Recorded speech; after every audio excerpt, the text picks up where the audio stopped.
Honourable Member for St. Michael, South Central. Madam Deputy Speaker, I rise to lend my support to the Appropriation Bill to 2018. The estimates have been laid in the House today by the member for St. Michael Northwest, and I want to congratulate the honourable member and his team for crafting these estimates in a period that is still, I think, a very difficult period. There are some significant occurrences that are happening while these estimates are being laid, and I therefore, in commending the team at Finance, I also have to commend the leaders of the labour movement, the leaders of the private sector, who have indeed been working with the government in creating the Barbados Sustainable Recovery Plan for 2018. That is the anvil upon which these estimates have been forged, and it is significant because we, of course, have had a social partnership for some time, but the social partnership, in my view, is maturing, that we can reach the point where we have something tangible by way of transposing itself into the governance of Barbados. This Sustainable Recovery Plan has an oversight committee, Madam Deputy Speaker. The social partnership over the years, even though it is a model that others around the world have followed, and I think credit should go to the Sanford administration and the leaders of that time for creating it. Some have said they thought it was a bit of a toothless tiger, but this effort at creating a recovery plan that all of the members have bought into is something very significant. Madam Deputy Speaker, it is known that we haven't always agreed. Government hasn't always agreed with the trade union movement. The trade union movement hasn't always agreed with the government. The private sector hasn't always agreed with us. We don't always agree with them, and they don't necessarily agree with each other all the time. But it is a demonstration of maturity when you can sit down and say, look, let us put our differences aside and in the national interest, see what we can do for beautiful little Barbados. And I think that needs to be mentioned because, frankly speaking, there are a number of things that are occurring that we can draw some encouragement from and indeed see that the Sustainable Recovery Plan, for all intents and purposes, is going to be occurring in a very positive period. I think for the first time, Barbados is actually paying its bills without having to rely substantially on outside resources. And I say that not lightly. I say that because having looked at the fiscal program in the estimates, we are presuming a current revenue of $3.098 billion, $2.8 billion of which is tax revenue, $260 million is non-tax revenue and grant income. Along with that, $3 billion in revenue is a $4.4 billion in expenditure. Current expenditure at 4.2, capital expenditure at $240 million. That's on a cash basis.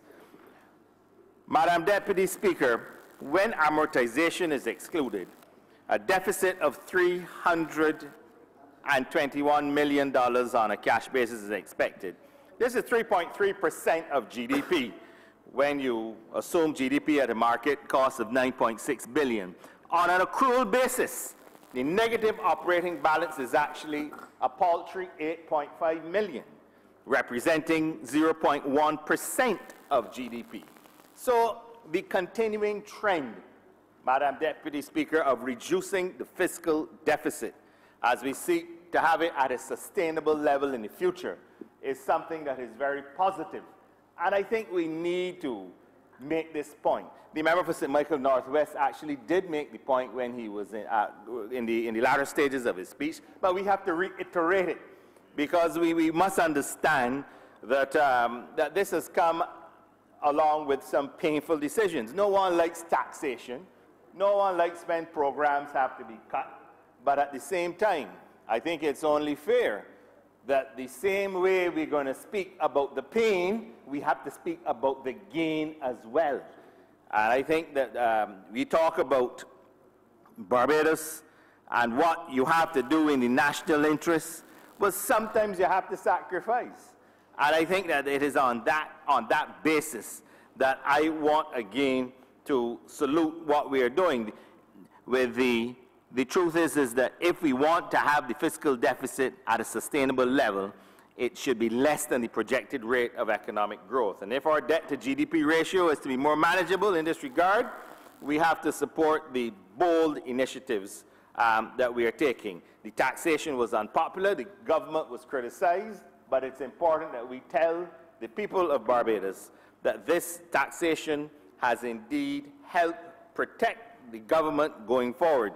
We have also provisional data from the Accountant General for the period April 1, 2017 to December 31st that shows that government collected revenue of 1.9 million, an increase of 202 million, or 11.8% more than the current revenue for the same period in 16-17. Now, projections of current revenue for this year have been revised to 2.9, 61.6 million more than originally anticipated. So what we are doing, Madam Deputy Speaker, is collecting more revenue. Now, if you want to look at it on an accrual basis, the 3.13 billion that is projected to be collected is 249 million more than the 8.4% more than the previous financial year in 16-17. Government is also expected to see an increase in revenue from taxes, of course, VAT and excise taxes. So, Mr. Speaker, the data indicates, Madam Speaker, sorry, that even though the expenditure has grown by 2.1%, it is significantly less than the 11.8% growth in revenue. So we are moving in the right direction in terms of closing the gap. It's not going to happen overnight. It is correct. And if there's one thing I could agree with the member for St. Michael Northeast on, you're not going to solve this problem easily. And don't let us fool ourselves in here. There's no magic wand that you can wave. For the first time in many a year, Barbados is financing its business without the benefit of major foreign borrowing. All previous governments have had that luxury. Some have used it better than others. We don't have that luxury. And I think it is only fair that we tell Barbadians that we are not only going from flag independence, we're going to financial independence. And in saying that by taking that disciplined approach, we are indeed moving in the right direction. Now, there are some among us who would like to see the fiscal adjustment carried entirely by the public sector. We were advised to lay off as much as 4,500 public officers, according to some commentators. We have opted to ignore these calls, and instead we have sought to share the burden. And the NSRL and even the foreign exchange fee, these are taxes that are shared by the entire society. Now, again, the Democratic Labour Party has put its position. A combination of, yes, taxes that may be unpopular and expenditure cuts over a period of time to pay down our debt by reducing the fiscal deficit. We have stated our position. Now, I know the speech that we just heard, characterized by its length, I suppose, brief, but what is more noteworthy than the length or lack of length of that speech is what was not said. And the Barbados Labour Party is playing a very interesting game here. They don't want to say what it is exactly they would do to get these fundamental problems corrected that need to be corrected. We have taken the unpopular decision or decisions necessary to improve our financial health and well-being as a nation over a period of time. We have had, unfortunately, yes, to to lay off some public officers, but we have kept that to the absolute and bare minimum. As I said, some have been calling for as many as 4,500 and even more public officers to be laid off. This is something that needs to be needs to be considered. I will leave others will probably advise that. But Mr. Speaker, Madam Deputy Speaker, again, it is significant that we are now at this point in our nationhood, and we can honestly say that we are moving genuinely towards financial independence, away from just flag independence, because we have not done any major borrowing on the international capital markets. As you know, this was done quite a bit, basically. But the basic framework for our success going forward, and once again, I spoke to the Barbados Sustainable Recovery Plan, and one could argue, and argue legitimately, that a lot of what is in this plan is not necessarily new. A lot of it we were aware of. But I think what's different is that, one, how it was crafted by all of the social partners, that is significant, and also because it sets targets, that too is significant. I think the existence of the Oversight Committee is also significant. But if we look at the thematic areas that it is determined to focus on, fiscal sustainability, I think I spoke to that a little bit. The growth in foreign exchange earnings, the need for growth, economic growth, the need to earn foreign exchange, and of course the member for St. Michael Central would know about this part, to underpin our social services, adequately underpin them with an 11-point objective plan. So in essence, it's taking into consideration all of the facets that we need to ensure that we have an appropriate quality of life here in Barbados.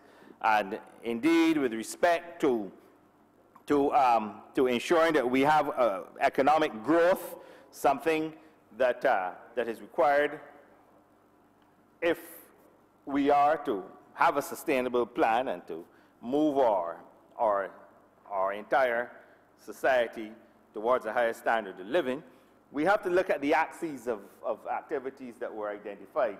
The member for St. Michael Northwest touched on the renewable energy sector, exciting and has lots of potential for saving foreign exchange, reducing imports of hydrocarbons and the like, but also in allowing us to become a very attractive and a totally green nation by 2037. With respect to the tourism build-out, the member for St. Michael Northwest spoke about that. Now, the World Travel and Tourism Council forecasted that by 2027 we would have 1 million long-stay tourists here in Barbados. Of course, they also forecast that in 2017 we only had 630,000. We had 663,000. I'm sure we can beat that timeline that they have anticipated. This was in a report that they did last year, the Travel and Tourism Economic Impact Report for 2017. Now, if it is, we are going to be preparing ourselves to get more visitors. Naturally, we have to invest in more beds, more hotels. The villa sector, yes, has been coming on strong, but we have, of course, been attracting investment in the tourism sector. And it is a fact that we have the Sandals now with the additional rooms, the 50 rooms there. We have the Wyndham Grand and all of the like. The Seabreeze has added 44 rooms there. There's a lot of investment going on in the sector.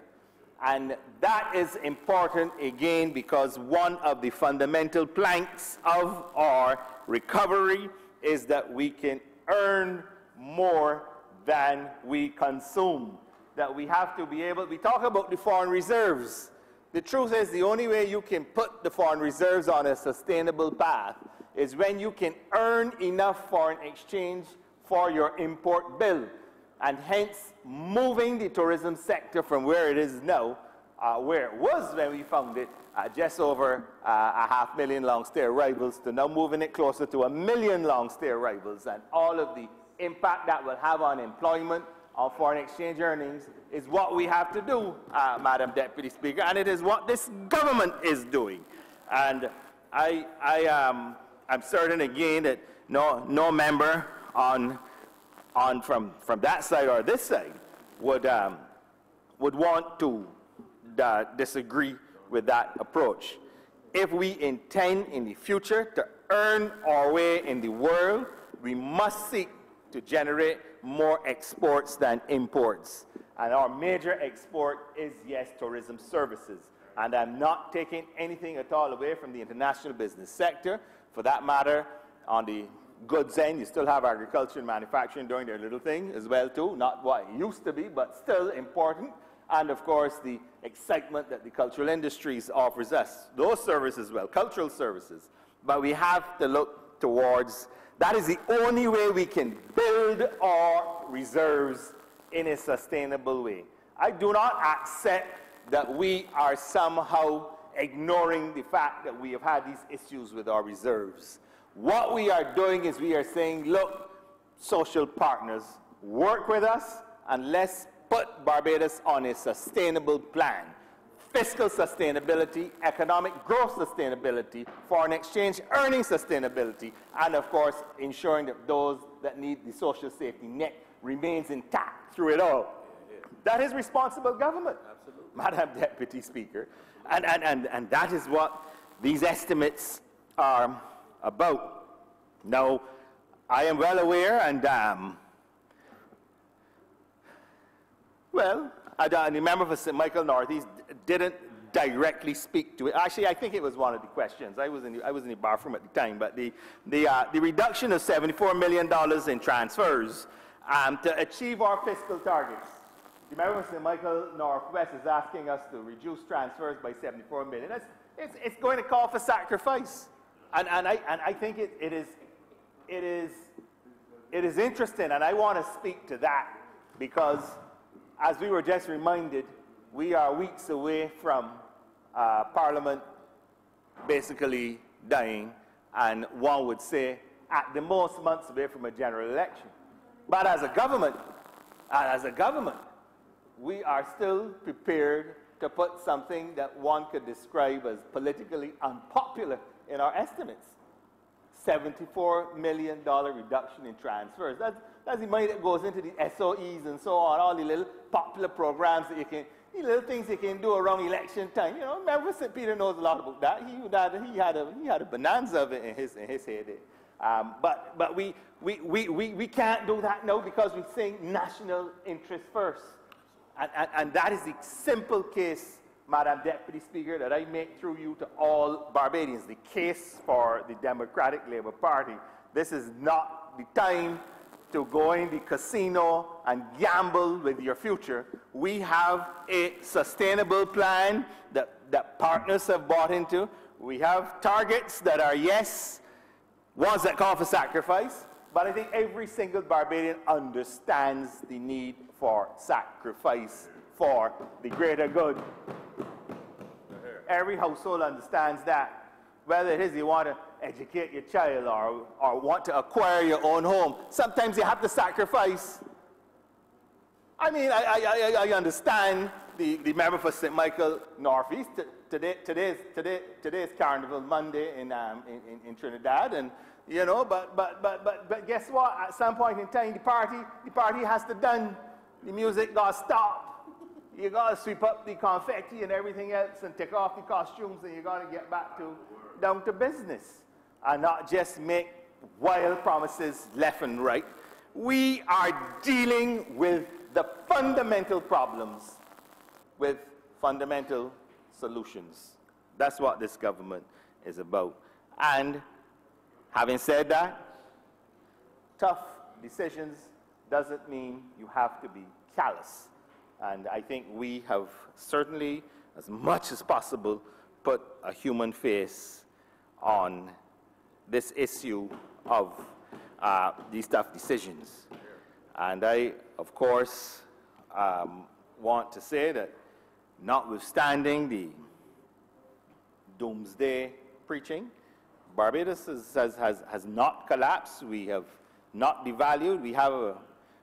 relatively low unemployment. We are still ranked #1 in the Caribbean by the United Nations Human Development Index. We are still one of the most desirable destinations in the world from a tourism perspective. And I might add, and I was very glad the member for St. Michael Northwest touched on this, and I'm sure the member for St. James South will speak to it, and perhaps even the Attorney General, the member for St. Philip South, but reiterating the point about as a jurisdiction, we are lily white. Barbados is a clean jurisdiction. And I understand these different entities we've been under attack, whether it's been the EU, the OECD, it was the U.S. Treasury at one point with the foreign sales corporations. A little unease even coming from Canada, our major source market. We have to monitor these things, but we continue to promote ourselves as what we are, a clean, low-tax jurisdiction and not a no-tax jurisdiction. And I'm very happy we were able to speak to that. So, remember, you have 2 minutes left. All of our fundamentals are intact. I mentioned the deficit going in the right direction. I mentioned investment in tourism. I could also even say, and this is I saw a very interesting statistic when I was looking through the reports from Barbados Port Inc., that interestingly enough, our imports last year, calendar year, were decreased by 6%, but our imports decreased by 6%. Our exports increased by 2%. Once again, those are bald statistics that we can't extract a lot from, I understand. But we can still say that that is the direction you want to be going in. You want to see more exporting and as much as possible, minimal importing, particularly of the consumable items, or items that we can produce locally. But also interesting about that port report is it spoke to a 15% increase in transshipment and activity that can earn, again, foreign exchange for us, and something that we have to promote further. I sincerely hope, Madam Deputy Speaker, I get a chance to discuss that more, as I can discuss a lot of the activities that are occurring for which the Ministry of Tourism and International Transport has responsibility for, that can earn foreign exchange and that can generate activity. And all told, we are prepared to do our part to see that Barbados continues its recovery in a sustainable and responsible way. Once again, I commend the member for St. Michael Northwest, and I support the appropriation bill. I'm obliged to you.